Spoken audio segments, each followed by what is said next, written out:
By his wedding day, all of my dad's grandparents had passed away, but the photographic evidence so far shows that at least 2 of his aunts attended. Auntie Gustie, Augusta Schultz, age 52, was married to Charles Schultz, one of my grandfather's oldest brothers. My grandma always referred to my dad's aunts as aunties. Thanks to her, the term stuck with me, but was reserved only for them. I remember she often talked about Auntie Gustie, but I had never met her. I couldn't quite figure out who she was or how we were related. That only became clear to me much later, as did the reason for her importance to my grandma. In the early years of her marriage, my grandma's family and Auntie Gustie's all lived together in the same building right off 22nd and Halsted. That building was owned by their mother-in-law, Beata Schultz, my dad's grandmother. During those years, Uncle Charlie seems to have been very generous to his younger brother Paul's family, at times taking them all out of the crowded city for fun trips to the country. I remember my dad, years later, telling me how his trips to the North Woods with Uncle Charlie were some of the greatest, most wonderful times he spent as a kid. He never revealed exactly where these North Woods were located, but when he spoke of it, I'd picture the dark forest with all its giant, dense trees in my imagination. Also at the wedding was Auntie Helen Wisztort Blus, now 54 and a half.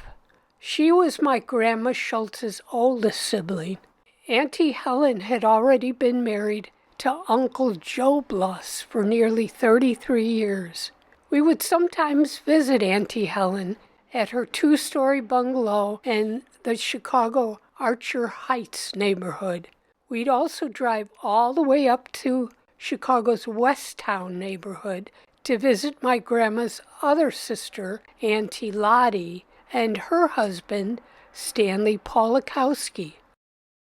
Before her unexpected death of a massive heart attack at the age of 60, my grandma lived in an attic apartment in their building after she had moved from the old neighborhood near 22nd Street. We never visited any of my mom's aunts and uncles. Maybe because my dad could drive and my mom couldn't. Or maybe because my mom's aunts and uncles mostly had big, chaotic lives and families and weren't eager to add visitors to the mix. Or maybe it was some combination of these and other factors. I just don't know. I liked Auntie Helen. Her voice was a bit high-pitched. She talked every bit as fast in English as she did in Polish, and she talked a lot. Here, she's 87 years old, with my mom and my dad's youngest sister, Mary Ann, at my brother's wedding reception in 1979, 32 years after my mom and dad's April wedding.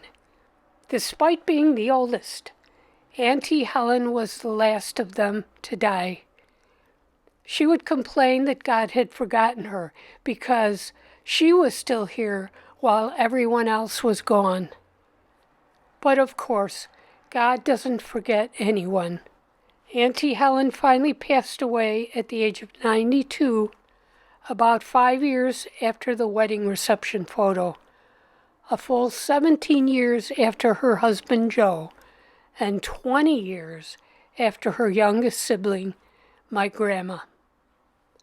Finally, Edna and Chick, my parents' friends, were there for their wedding that day. My mom and dad would both be members of their wedding party.